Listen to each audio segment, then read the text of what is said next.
आएगा। तो ऐसे में एनसीपी के साथ में उनकी किस तरह से जो कह सकते हैं कि उनको सीटें मिलेंगी और कांग्रेस पार्टी क्या वाकई में, क्योंकि उनकी तरफ से भी लगातार खबर आ रही है कि वो भी 20-25 सीटों पे चुनाव लड़ने की बात कर रहे हैं। तो ऐसे में अगर महाराष्ट्र की चुनावी जो सीटों की बात करें तो 48 सीटें वहाँ पर आती हैं और ऐसे में कांग्रेस पार्टी और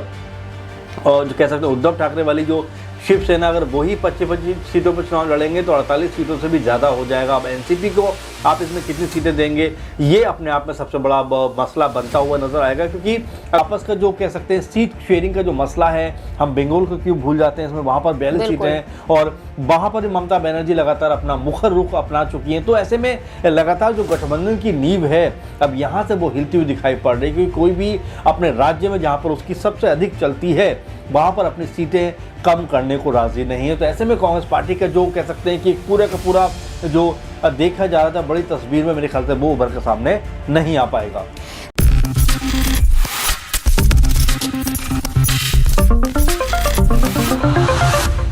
आगामी लोकसभा चुनाव को मद्देनजर रखते हुए हर एक राज्य में सियासी सरगर्मियां तेज हो चुकी हैं। हमने देखा कि बीते कुछ दिनों पहले ही इंडिया गठबंधन की चौथी बैठक राजधानी दिल्ली में हुई, जहां पर पीएम फेस को लेकर अहम चर्चा हुई थी। लेकिन इसके बाद से देखा जा रहा है कि उत्तर प्रदेश में सियासत काफी तेज हो गई। सीट शेयरिंग का मुद्दा गर्माता हुआ नजर आया और अब बारी आ चुकी है महाराष्ट्र की। महाराष्ट्र में भी अब सीट शेयरिंग को लेकर रार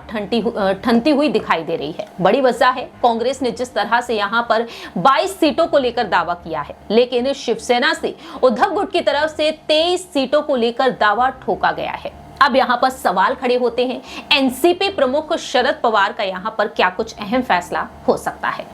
नमस्कार, मैं प्रांशी राठौर और आप देख रहे हैं नेक्स्ट 9 न्यूज। स्वागत है आपका हमारे स्पेशल प्रोग्राम सियासी सच में, जिसमें आज हमारे साथ मौजूद हैं हमारे सहयोगी अमन जी। अमन जी, सबसे पहले आपका बहुत बहुत स्वागत है जी। Thank you. जैसा कि आप भी जानते हैं कि सीट शेयरिंग का जो मुद्दा है वो हर एक राज्य में गहराता हुआ नजर आ रहा है। 2019 के मुकाबले देखा जाए तो 2024 का जो लोकसभा चुनाव है वो काफी भारी पड़ता हुआ दिखाई दे रहा है विपक्षी दलों पर, क्योंकि केंद्र में मोदी सरकार है और तीसरी बार भी मोदी सरकार की आने की उम्मीदें कहीं ना कहीं नजर आ रही है। ऐसे में यहाँ पर उत्तर प्रदेश की सियासत से रुख किया जाए महाराष्ट्र की सियासत की तरफ। 48 विधानसभा सीट, माफ कीजिएगा 48 लोकसभा सीटें और 48 लोकसभा सीटों पर जिस तरीके से कांग्रेस ने दावा किया है, उद्धव गुट ने दावा किया है, कैसे देख रहे हैं आप इसे? देखिए, बिल्कुल, और जाहिर सी बात है कांग्रेस पार्टी को लेकर तमाम सारी संभावनाएं थी कि शायद वहां पर उनकी जो है सीट शेयरिंग शायद ज़्यादा हो, लेकिन ऐसा मुझे लगता नहीं। प्रियांशु जी, आसार नज़र आते हैं, क्योंकि 2019 के आंकड़ों की अगर बात करें तो वहाँ पर कांग्रेस पार्टी ने लगभग 25 सीटों पर चुनाव लड़ा और महज 1 सीट उनके हिस्से में आई। वहीं शिवसेना की बात करें तो वो तकरीबन 23 सीटों पर चुनाव लड़ते हैं और 18 जीतते हैं, हालांकि उस समय वो बीजेपी के साथ गठबंधन में थे। वहीं एनसीपी की बात करें तो वो भी तकरीबन 19 सीटों पर चुनाव लड़ती है और 4 सीटें उनके भी हिस्से में आ जाती हैं। तो ये आंकड़ा है मोटा मोटा महाराष्ट्र का जो 2019 में देखने को मिला। लेकिन अभी स्थिति चूंकि बदली हुई है, क्योंकि जो कह सकते हैं उद्धव ठाकरे 2019 में बीजेपी के साथ इस बार वो अकेले चुनाव लड़ते हुए या यूँ कहें कि इंडी गठबंधन के साथ में चुनाव लड़ते हुए नजर आएंगे। तो ऐसे में समीकरण बहुत तेजी से बदलेंगे। अब इसमें जो स्थिति है वो क्या रहने वाली है, इसको लेकर हर कोई पशुपेश में है कि क्या कांग्रेस पार्टी को यहाँ पर 20 से 25 सीटों पर चुनाव लड़ने का मौका मिलेगा, क्योंकि इससे पहले ही संजय राउत ने भी बयान दिया है कि जो शिवसेना गुट है वो लगभग 23-24 सीटों पर चुनाव लड़ता हुआ नजर आएगा। तो ऐसे में एनसीपी के साथ में उनकी किस तरह से जो कह सकते हैं कि उनको सीटें मिलेंगी और कांग्रेस पार्टी क्या वाकई में, क्योंकि उनकी तरफ से भी लगातार खबर आ रही है कि वो भी 20-25 सीटों पे चुनाव लड़ने की बात कर रहे हैं। तो ऐसे में अगर महाराष्ट्र की चुनावी जो सीटों की बात करें तो 48 सीटें वहाँ पर आती हैं और ऐसे में कांग्रेस पार्टी और जो कह सकते हैं उद्धव ठाकरे वाली जो शिवसेना अगर वही 25-25 सीटों पर चुनाव लड़ेंगे तो 48 सीटों से भी ज़्यादा हो जाएगा। अब एनसीपी को आप इसमें कितनी सीटें देंगे, ये अपने आप में सबसे बड़ा मसला बनता हुआ नजर आएगा, क्योंकि अगर गठबंधन की बात करें तो चाहे यूपी की बात करें, बिहार की बात करें, पंजाब की बात करें, दिल्ली की बात करें और चाहे हम उड़ीसा की बात करें या फिर हम बंगाल की बात करें, कर्नाटक की बात करें, सब जगह कहीं ना कांग्रेस पार्टी फंसी हुई नजर आएगी और उसको समझौता करना पड़ेगा, क्योंकि जो क्षेत्रीय दल हावी हैं वहाँ पर वो चाहेंगे कि उनकी जो कह सकते हैं कि सीट शेयरिंग का जो मसला हो उसमें उनकी ज़्यादा सीटों पर चुनाव लड़ने की बात हो। और ये बात कहीं ना कहीं, चाहे आप यूपी की बात करें जहां पर अखिलेश यादव पहले ही 65 सीटों पर चुनाव लड़ने की बात कह चुके हैं, 12 पे आरएलडी सीट पर चुनाव लड़ने के लिए बात कर चुकी है, बिहार में जो नीतीश कुमार है या जो आरजेडी है, तमिलनाडु में जो कह सकते हैं स्थिति है, और खासकर कर्नाटक में, तो ऐसे कई सारे राज्य हैं जहाँ पर पूरी तरह से कांग्रेस पार्टी को जो क्षेत्रीय दल हैं वो कहीं ना कहीं इग्नोर करना चाहेंगे या कम तवज्जो देना चाहेंगे, क्योंकि उनकी वहाँ पर जो है कह सकते हैं कि वोट प्रतिशत ज़्यादा है। तो ऐसे में कांग्रेस पार्टी के लिए क्या कुछ बचता है, क्या साउथ के स्टेट उनके लिए बच पाएंगे? ऐसे में तो ये आपस का जो कह सकते हैं सीट शेयरिंग का जो मसला है, हम बंगाल को क्यों भूल जाते हैं, इसमें वहाँ पर 42 सीटें हैं और वहाँ पर ममता बनर्जी लगातार अपना मुखर रुख अपना चुकी हैं। तो ऐसे में लगातार जो गठबंधन की नींव है अब यहाँ से वो हिलती हुई दिखाई पड़ रही है, क्योंकि कोई भी अपने राज्य में जहाँ पर उसकी सबसे अधिक चलती है वहाँ पर अपनी सीटें कम करने को राजी नहीं है। तो ऐसे में कांग्रेस पार्टी का जो कह सकते हैं कि पूरा का पूरा जो देखा जा रहा था बड़ी तस्वीर में, मेरे ख्याल से वो उभर कर सामने नहीं आ पाएगा। देखिए, फिलहाल यहाँ पर देखा जाए जिस तरह से अब सीट शेयरिंग को लेकर बयानबाजी होती हुई नजर आ रही है, हाल ही में जिस तरीके से यहाँ पर मुलाकात हुई है उद्धव ठाकरे और शरद पवार की, और अहम चर्चा इस पर हुई है। बताया तो ये तक गया कि कांग्रेस नेताओं ने मल्लिकार्जुन खड़गे को बताया कि एनसीपी में अजीत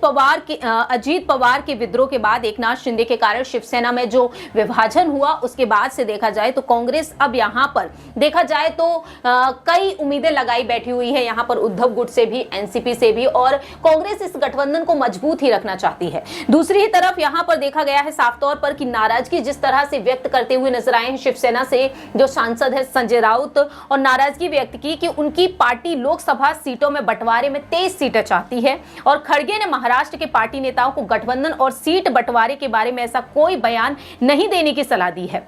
तो फिलहाल सीट बंटवारे को लेकर यहाँ पर फॉर्मूले अब तैयार किए जाएंगे। बता दें आपको कि 2019 में जब लोकसभा चुनाव हुए थे तो किस तरह से यहाँ पर कांग्रेस पार्टी 25 सीटों पर चुनाव लड़ती हुई नजर आई, लेकिन जीत हासिल की महज 1 सीट पर। और दूसरी ही तरफ देखा गया कि 19 सीटों में से 4 सीटों पर एनसीपी ने जीत हासिल की और 23 में से 18 सीटों पर जीतती हुई नजर आई शिवसेना, यानी कि उद्धव ठाकरे का गुट यहाँ पर जीत हासिल करते हुए नजर आया था। तो अब इस बार यहाँ पर क्या उम्मीदें लगती हैं? क्या यहाँ पर उद्धव ठाकरे पूरी तरीके से कांग्रेस को मनमर्जी चलाने देंगे? क्योंकि महाराष्ट्र में हमने देखा है कि कांग्रेस का वर्चस्व नहीं बल्कि शिवसेना का रहा है। उद्धव ठाकरे मुख्यमंत्री भी रहे, लेकिन एकनाथ शिंदे की बगावत के बाद उनका गुट काफी कमजोर पड़ता हुआ भी दिखाई दे रहा है।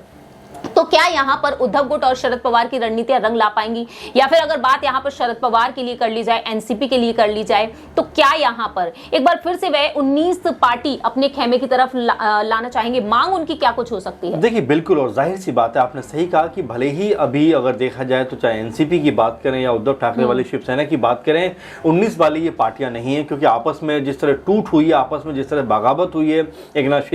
शिंदे साथ छोड़ के चले गए, इधर अगर देखा जाए तो अजीत पवार साथ छोड़ के चले गए। कांग्रेस पार्टी कहीं ना कहीं इसी माहौल को भुनाना चाहती है कि भाई आप तो पहले से कमजोर है, इसी मद्देनजर हमें आप ज्यादा सीट दीजिए। लेकिन जो पुरानी स्थिति है कांग्रेस पार्टी की, वो जब निकल के सामने आती है कि 25 में से महज 1 सीट वो जीत पाए, इसको लेकर कहीं ना कहीं आपस में जरूर तनातनी का माहौल होगा कि भाई आपका तो यहाँ वोट बैंक है ही नहीं, आप यहाँ पर क्या करने के लिए आ रहे हो, या आपको इतनी सीटें पर चुनाव लड़ने की जरूरत क्या है। तो ये जो पूरे के पूरे मसले हैं ये बताते हैं कि अब आपस में जो तालमेल है, आपस में जो कह सकते हैं कि समझौते की जो कह सकते हैं कि जो रस्सियां हैं शायद यहाँ से वो कमज़ोर हो जाए, जो गांठ है वो यहाँ से कमज़ोर हो जाए, और जो तीनों बड़ी पार्टियां, खासकर जो हम इंडी गठबंधन की बात करते रहे, उसमें तीनों पार्टियों में अगर आपस में तालमेल नहीं बना तो महाराष्ट्र में भी आपस में कह सकते हैं कि तिफरके दिखाई पड़ेंगे और सीटों को लेकर आपस में बवाल मचता हुआ नजर आएगा, क्योंकि कोई भी कम सीटों पर चुनाव लड़ने की राजी नहीं होगा। कांग्रेस पार्टी यही तर्क देती हुई नजर आएगी कि भाई उद्धव ठाकरे गुट जो है वो इतना ताकतवर अब नहीं है, क्योंकि उनका एक फाड़ जो है वो बीजेपी में जाकर शामिल हो गया एक तरीके से, और कह सकते हैं एकनाथ शिंदे ने उसको अलग तरह से पार्टी बना दी है, चुनाव चिन्ह भी उनके पास चला गया है। तो ऐसे में कई चीज़ें ऐसी हैं जो लगातार जो कह सकते हैं कि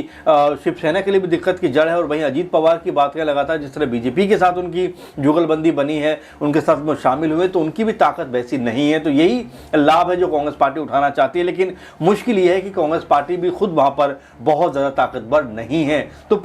अगर पूरे सिनेरियो पे हम बात करें तो भले ही आपस में सीटों को लेकर, बंटवारे को लेकर जो है कह सकते हैं कि मनमुटाव नजर आए, लेकिन तीनों ही पार्टियां उतनी ताकतवर नहीं है कि अपने बूते वहां पर कुछ सीटें हासिल कर पाए। देखिए, फिलहाल यहाँ पर जिस तरह से कांग्रेस दावा कर रही है, हाल ही में कांग्रेस नेता संजय निरुपम ने भी अपनी बात रखी है। उद्धव ठाकरे तो ये साफ कर चुके हैं कि सीटों पर बंटवारे को लेकर अभी कोई भी फॉर्मूला तैयार नहीं किया गया है। लेकिन संजय निरुपम कहते हैं कि अगर उद्धव ठाकरे का गुट 30 सीटों पर लड़ता हुआ नजर भी आता है तो वह चुनाव किस लिहाज से जीतेंगे, क्योंकि बीते पिछली बार देखा गया था कि 18 सांसदों ने जीत हासिल की, लेकिन हमने इस बार देखा कि उनके सांसद एकनाथ शिंदे की तरफ पहुंच गए। अब 4 से 5 सांसद ही उनके पास बचे हुए हैं, तो आखिरकार वह किस लिहाज से अब चुनाव लड़ते हुए देखे जा सकते हैं। तो आखिरी